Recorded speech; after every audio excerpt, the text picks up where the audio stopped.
người. Trước tiên thì phải nói đây là một chiếc review cực kỳ nghề cư nha, bởi vì mình chỉ định quay lại làm kỷ niệm thôi.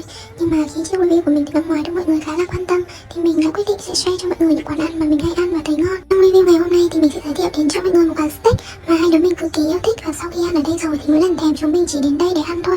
Quán có tên là Gia Đình BB, có địa chỉ ở 103 K1 Giảng Võ nha. Không gian quán thì khá là yên tĩnh và cũng khá sang trọng. Giá ở đây cũng không quá đắt đâu, một phần bít tết dao động từ 200 đến 400 nghìn tùy trọng lượng miếng bò. Theo cảm nhận của mình thì bò đây ăn mềm, ngọt và rất tươi nha mọi người. Chúng mình thường gọi bít tết ăn kèm với sốt rượu vang đỏ, mê lắm luôn đấy mọi người ạ. Ngoài ra thì mình thấy mì ý và salad ở